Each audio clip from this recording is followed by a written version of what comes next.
Reporter big impact. Kochi Thanthonni Thuruthu സമരത്തിൽ reporter TV തുടർച്ചയായ വാർത്ത പ്രേക്ഷകരുടെ ശ്രദ്ധയിലും അധികാരികളുടെ ശ്രദ്ധയിലും പെടുത്തിക്കൊണ്ടിരിക്കുകയായിരുന്നു. ഈ വിഷയത്തിൽ ഇടപെട്ടിരിക്കുകയാണ് മന്ത്രി പി രാജീവ്. ഇന്ന് അടിയന്തര യോഗം ചേരുമെന്ന് മന്ത്രി ഉറപ്പു നൽകി. ഔട്ടർ ബണ്ടിൽ തീരുമാനമാകാതെ സമരം അവസാനിപ്പിക്കില്ലെന്ന നിലപാടിലാണ് പക്ഷേ സമരസമിതി. ഇന്ന് നടക്കുന്ന ചർച്ചയിൽ സമരസമിതി പ്രതിനിധികളെയും ഉൾപ്പെടുത്തണമെന്നാണ് ആവശ്യം. TJ വിനോദ് MLA സമരത്തിന് ഐക്യദാർഢ്യവുമായി രംഗത്തുണ്ട്. CRSന്റെ നിയമം ബാധകമാകുന്ന ഭാഗത്ത് തുരുത്തെന്ന ന്യായം പറഞ്ഞാണ് ഔട്ടർ റോഡ് നിർമ്മാണം തടസ്സപ്പെടുത്തുന്നത്. വിവരങ്ങളുമായി സൈഫ് ന്യൂസ അലിയാർ നമുക്കൊപ്പമുണ്ട്. തുരുത്തിൽ നിന്ന് അലി അക്ബർ ഷായും നമുക്കൊപ്പം ചേരും. ആദ്യം സൈഫ് ന്യൂസയിലേക്ക്. സൈഫ് ന്യൂസ, സർക്കാർ ഈ വിഷയത്തിൽ ഇടപെട്ടു. നമ്മൾ തുടർച്ചയായി റിപ്പോർട്ട് ചെയ്യുന്നത് ഒരു ഇമ്പാക്ട് ഉണ്ടാക്കിയിരിക്കുകയാണ്. പക്ഷേ ആ ഇടപെടൽ കൊണ്ട് സമരം അവസാനിപ്പിക്കുമോ പ്രതിഷേധക്കാർ? Good morning. Very good morning Arunkumar. പക്ഷേ ഈ ഇടപെടൽ കൊണ്ട് സമരം അവസാനിപ്പിക്കുമെന്ന് നമുക്കിപ്പോഴും വ്യക്തമല്ല. കാരണം ഇന്നലെ രാത്രി സമരസമിതികളുമായി മന്ത്രി പി രാജീവ് ഫോണിൽ സംസാരിച്ചിരുന്നു. മന്ത്രി പി രാജീവ് ഇപ്പോൾ തിരുവനന്തപുരത്താണ്. അദ്ദേഹം ഫോണിൽ സംസാരിച്ചപ്പോൾ ഈ സമരക്കാരോട് പറഞ്ഞിരിക്കുന്ന കാര്യം ഇന്ന് തന്നെ ഈ വിഷയത്തിൽ ഒരു അടിയന്തര ചർച്ച നടത്താം എന്നുള്ളതാണ്, അടിയന്തര യോഗം നടത്താം എന്നുള്ളതാണ്. ഈ അടിയന്തര യോഗത്തിൽ ആരൊക്കെ പങ്കെടുക്കുമെന്ന് നമുക്ക് വ്യക്തമല്ല. എങ്കിൽ പോലും ജിഡയുടെ പ്രതിനിധികൾ എന്തായാലും പങ്കെടുക്കും. ഒപ്പം തന്നെ സമരസമിതിയെയും പങ്കെടുപ്പിക്കണമെന്നാണ് ഈ സമരക്കാരുടെ ആവശ്യം. എന്തായാലും സമരസമിതി പ്രതിനിധി നമുക്കൊപ്പം ഉണ്ട്. ചേട്ടാ, ഇന്നലെ മന്ത്രി പി രാജുവായിട്ട് ചേട്ടൻ സംസാരിച്ചിരുന്നല്ലോ, എന്തൊക്കെയാണ് മന്ത്രി പറഞ്ഞത്? മാഡം, ഞങ്ങൾ ഇന്നലെ വിനോദ് സാറ് മന്ത്രി രാജുവിനെ വിളിച്ചിട്ട് എനിക്ക് ഫോൺ എനിക്ക് എൻ്റെ കയ്യിൽ തന്ന്. അപ്പോൾ എന്നോട് മന്ത്രി സംസാരിച്ചു. ഇന്നവരെ നിങ്ങളിപ്പോൾ എന്താണ് അവിടെ സമരത്തിലാണെന്ന് ചോദിച്ചാൽ ഞാൻ സമരത്തിലാണ്, അതുകൊണ്ട് നിങ്ങളൊരു പണി എൻ്റെ വരെ ഇതുവരെ ഈ വിഷയം വന്നിട്ടില്ല എന്നാണ് സംസാരിച്ചത്. ഞാൻ പറഞ്ഞു, സാറേ ചെയർമാൻ വരെ ഇത് അറിഞ്ഞു കഴിഞ്ഞതാണ്, ഞങ്ങൾ പല പ്രാവശ്യം ഇവിടെ സമരത്തിലൂടെ വന്നിട്ടുള്ളതുമാണ്. പിന്നെ ഇപ്പോൾ സാർ അറിയാഞ്ഞതിൽ ഞങ്ങൾ ഖേദിക്കുന്നു, അത് മാത്രമേ ഞാൻ പറഞ്ഞോളൂ. ഏതായാലും എത്രയും വേഗം സാർ നിന്ന് ഞങ്ങൾക്കൊരു പരിഹാര മാർഗം തന്നാൽ വലിയ ഉപകാരമായിരുന്നു പറഞ്ഞപ്പോൾ നിങ്ങളൊരു പണി നിങ്ങൾ ആ സമരം നിർത്ത്, എന്നിട്ട് ഞാൻ നാളെയോ മറ്റന്നാളോ ഈ അടുത്ത് തന്നെ ഒരു മീറ്റിംഗ് വിളിച്ച് കൂട്ടാം എന്ന് പറഞ്ഞു. ഞാൻ പറഞ്ഞു, സാറേ ഇനി ഞങ്ങൾ ഇവിടെ നിന്ന് ഇപ്പോൾ സമരം നിർത്തി അങ്ങോട്ട് പോയാൽ രാത്രി ഇങ്ങോട്ട് തിരിച്ചു വരേണ്ടി വരും. അങ്ങനെ വെള്ളം കയറിക്കൊണ്ടിരിക്കുകയാണ്.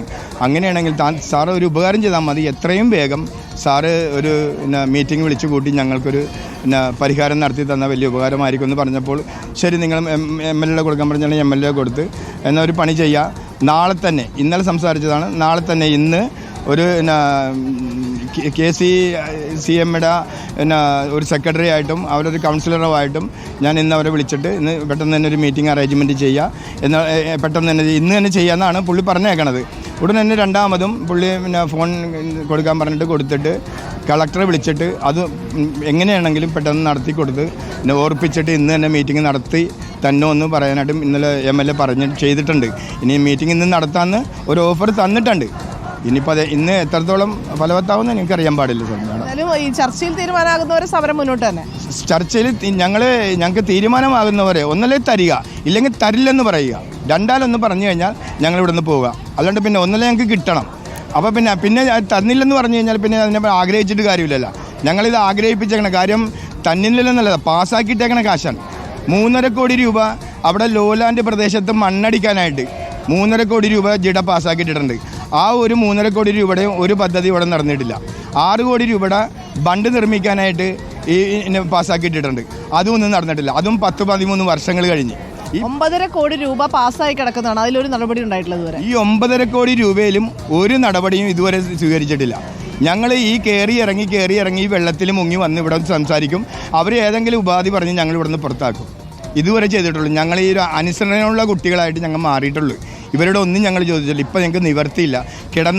പിള്ളേരുടെ പഠിക്കാൻ പോണ പിള്ളേരുടെ പോലും പുസ്തകങ്ങൾ പോലും നഷ്ടപ്പെട്ട് വെള്ളം കയറിയിട്ട് അത്രയും ദുരിത സമ്പൂർണമായ രീതിയിലാണ്.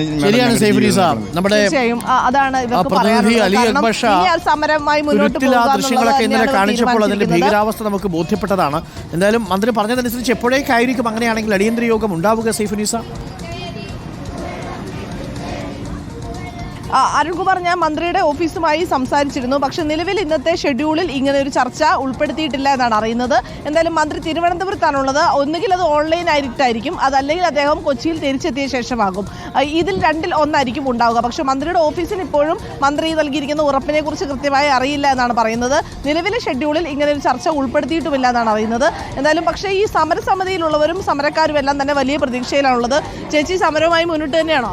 മുന്നോട്ട് തന്നെ പോകാം. എങ്ങനെയായിരുന്നു ഇന്നലെ രാത്രിയൊക്കെ കഴിച്ചു കൂട്ടിയത്? ഇന്നലെ രാത്രി ഞങ്ങൾ ഇവിടെ കൊതുകടിയും ഭയങ്കര ഇതായിട്ടൊക്കെയാണ് കഴിച്ചു കൂട്ടിയത്. പിന്നെ വെളുപ്പാങ്കാലത്ത് ഭയങ്കര തണുപ്പ്, പിന്നെ വയസ്സന്മാരൊക്കെ ഭയങ്കര വിറവലും കാര്യങ്ങളൊക്കെ ആയിരുന്നു.